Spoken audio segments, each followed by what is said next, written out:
What's the meaning of analyst?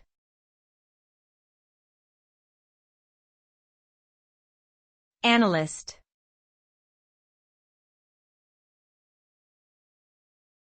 Analyst.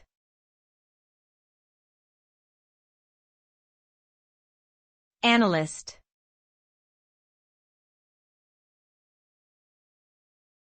Analyst.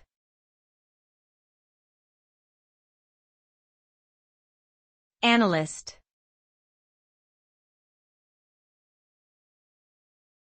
An analyst is someone who examines and evaluates data or information to uncover patterns, trends, and insights that can inform decision-making.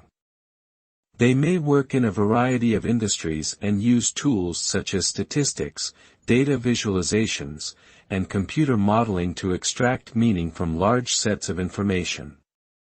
The ultimate goal of an analyst is to provide actionable insights and recommendations that help their organization improve efficiency, reduce costs, increase profits, or achieve other strategic objectives. Successful analysts are typically detail-oriented, analytical, and skilled in communicating complex information in a clear and concise manner.